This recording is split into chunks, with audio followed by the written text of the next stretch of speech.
Hey guys, what's up? It's your knowledgeable car mechanic from Smart Fixer, and if you're seeing this, chances are your Nissan X-Trail's temperature gauge is giving you the evil eye. An overheating engine in your Nissan X-Trail can be a serious issue, but don't hit the panic button just yet. Many common causes can be diagnosed and fixed with some basic checks. In this video, I'm going to walk you through the most common reasons your Nissan X-Trail might be overheating, and more importantly, how to fix them yourself right in your driveway or garage. We're going to save you some serious cash by avoiding those pricey mechanic bills. If your engine is running hot, follow these steps to identify and resolve the problem before it leads to costly damage. Alright, first up on our hit list is the thermostat. Now this little guy is responsible for regulating the flow of coolant through your engine.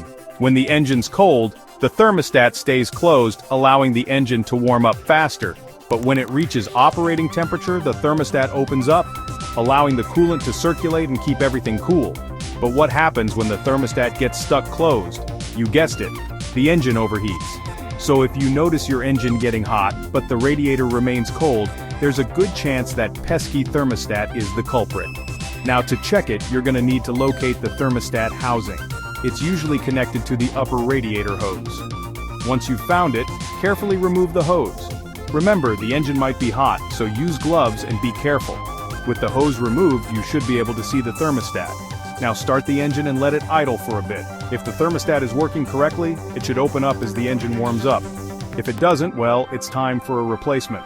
Replacing the thermostat is a pretty straightforward job. Just make sure you get the correct replacement part for your Nissan X-Trail. Drain some coolant to avoid a mess, remove the old thermostat, scrape off the old gasket, apply a new one, and install the new thermostat. Top off the coolant, and you're good to go. Next up, let's give that radiator some love. Your radiator's job is crucial. It's like the engine's personal air conditioner, keeping everything running at the right temperature. But a clogged or damaged radiator, well, it just can't do its job effectively. Start by giving your radiator a good visual inspection. Look for any obvious signs of damage, like leaks, cracks, or corrosion.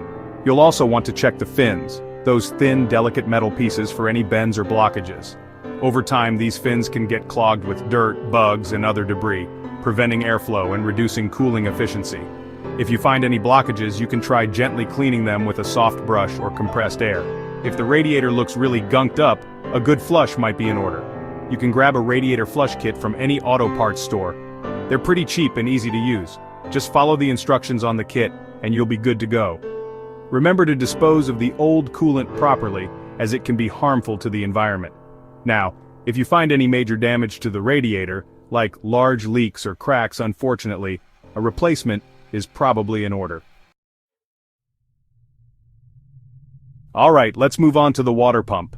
This little guy is the heart of your cooling system, responsible for pumping coolant throughout the engine. A failing water pump means coolant isn't flowing properly, which, you guessed it, leads to overheating.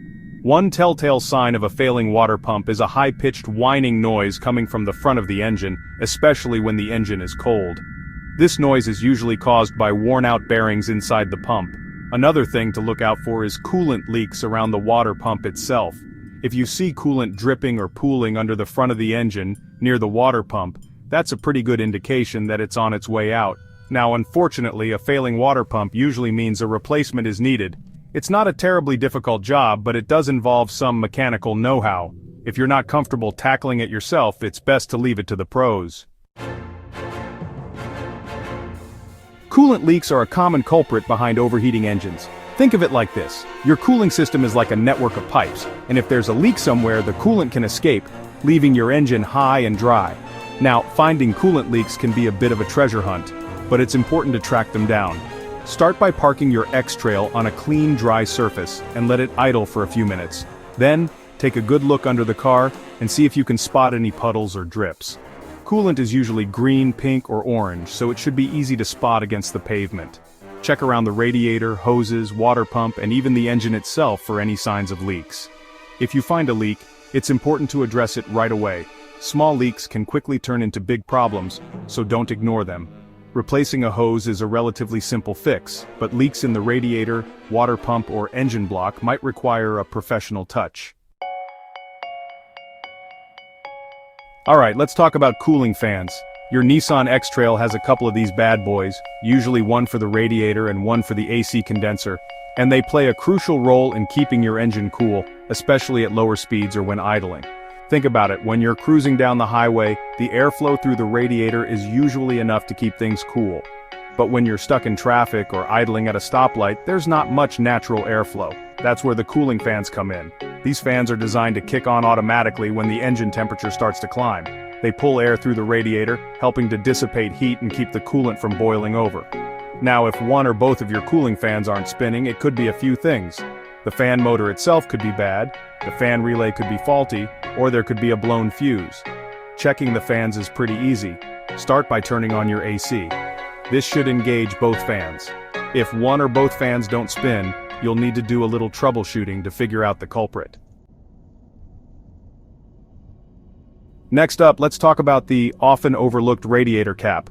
This little guy might seem insignificant, but it plays a crucial role in maintaining the proper pressure within your cooling system. See, your cooling system is designed to operate under pressure.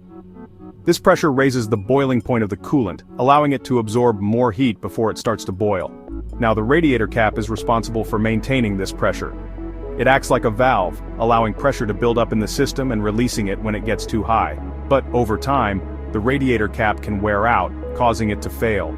A worn-out cap might not hold pressure properly, leading to coolant boiling over and escaping from the system. So, how do you know if your radiator cap is bad? Well, one way to check is to let the engine cool completely and then carefully remove the cap. Remember, never remove the cap when the engine is hot. Inspect the rubber seal on the underside of the cap for any signs of cracks or damage. If the seal looks worn out, it's a good idea to replace the cap. They're relatively inexpensive and easy to replace, so it's a worthwhile investment. Alright, so you've gone through all the common culprits: the thermostat, radiator, water pump, coolant leaks, cooling fans, and even the radiator cap. But your Nissan X-Trail is still running hot. What gives?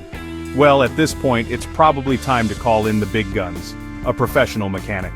There could be a deeper issue at play, something that requires specialized tools and expertise to diagnose and repair. We're talking about things like a blown head gasket, a cracked cylinder head, a blocked coolant passage, or even an electrical gremlin wreaking havoc on your cooling system. These types of issues can be tricky to diagnose and often require extensive repairs.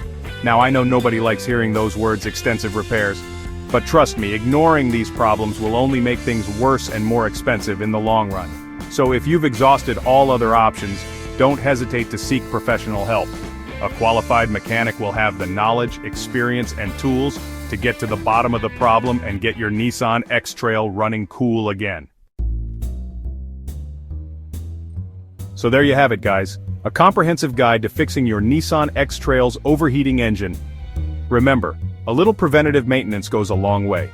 Always let the engine cool before opening the radiator or coolant reservoir to avoid burns. Make sure you're using the correct coolant type for your Nissan X-Trail. Check your owner's manual for the recommended type and intervals for flushing the system. Regularly inspect your coolant hoses for any signs of wear, cracks, or leaks. By following these steps, you can troubleshoot and resolve most overheating problems in your Nissan X-Trail, keeping your engine running smoothly and avoiding major repairs. Thanks for watching, and I'll see you in the next video.